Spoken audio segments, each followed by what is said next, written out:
Bonjour, donc retour sur le dernier conseil municipal du 10 mars dernier.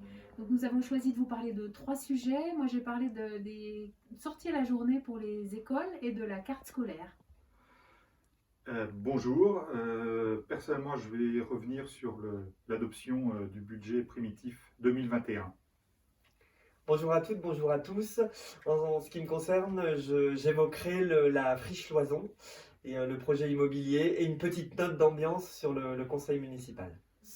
Comme à chaque fois, petite vidéo sur le retour du conseil municipal qui s'est déroulé le mercredi 10 mars dernier, dans un climat une nouvelle fois un peu tendu où parfois on a des attaques personnelles.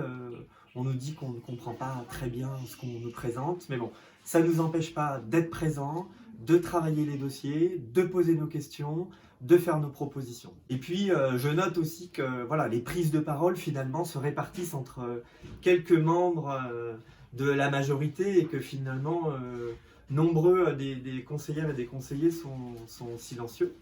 Dernière chose sur la petite note d'ambiance, c'est au niveau des documents, on a très souvent des documents un peu à la dernière minute, et bien souvent on nous présente des documents qu'on n'a pas, donc on a préparé nous nos interventions et nos remarques sur voilà, des données qui ne sont finalement pas les mêmes que celles qu'on nous présente le jour J du conseil municipal.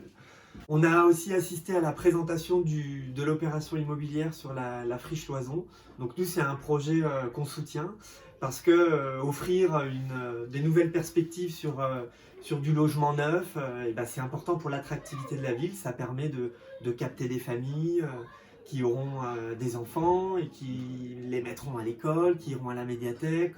Tout ça, ça participe et ça favorise beaucoup l'animation du centre-ville et ça capte aussi une nouvelle attractivité pour la ville.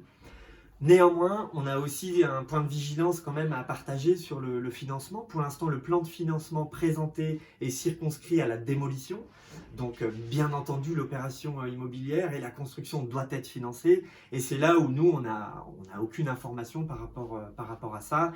Et on sait parfois que les opérations immobilières sont compliquées à monter. Donc, on sera particulièrement vigilant à ce que le plan de financement soit bien présenté et bouclé. Mais on soutient très largement. Je suis intervenue pour poser une question à Madame le maire par rapport aux sorties scolaires, parce que plusieurs écoles nous avaient contactés pour nous dire que comme les classes découvertes, classes vertes, classes de neige avaient été supprimées pour des raisons sanitaires, ils aimeraient pouvoir faire des sorties à la journée avec leurs élèves à proximité de Montceau-les-Mines, mais sur des lieux historiques, culturels, sur des sorties ne serait-ce que touristiques, comme aller à Huchon, aller à Autun, voilà. Permettre aux élèves de vivre un peu des moments hors de l'école. Donc, plusieurs écoles avaient contacté Madame le maire à ce sujet pour demander quelques financements pour des sorties à la journée.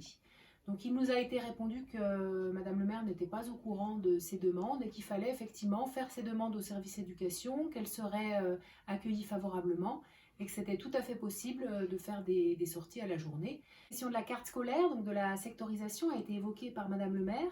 Et nous, à Énergie Citoyenne, c'est un sujet de fond qu'on souhaite traiter depuis longtemps, mais en impliquant tous les acteurs, c'est-à-dire les parents d'élèves, les enseignants, les services municipaux. On souhaite vraiment qu'il y ait une large réflexion sur cette sectorisation à Montceau-les-Mines, car elle n'existe pas. Chacun inscrit son enfant dans l'école qu'il souhaite et on aimerait réfléchir à une évolution pour que ça fonctionne différemment à Montceau-les-Mines.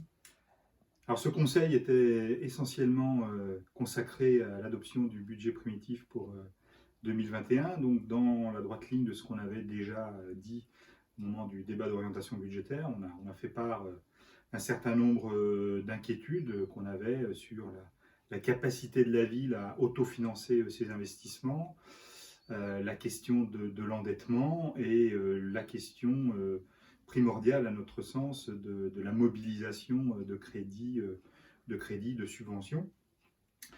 Comme d'habitude, on n'a pas eu forcément les réponses qu'on attendait. Alors on nous balance en dernier moment un certain nombre d'informations qu'on n'avait pas eues en commission. On se fait traiter presque d'imbéciles qui ne comprennent rien.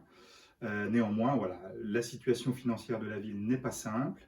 On attend prochain conseil municipal le compte administratif 2020 qui nous donnera un peu plus d'informations.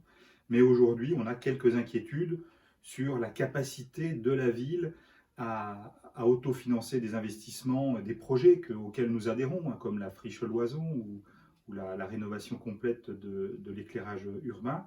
Mais aujourd'hui, on s'interroge beaucoup pour savoir si les dossiers sont prêts et si la ville sera en mesure de mobiliser un certain nombre de fonds de l'État, de la région ou de la communauté urbaine.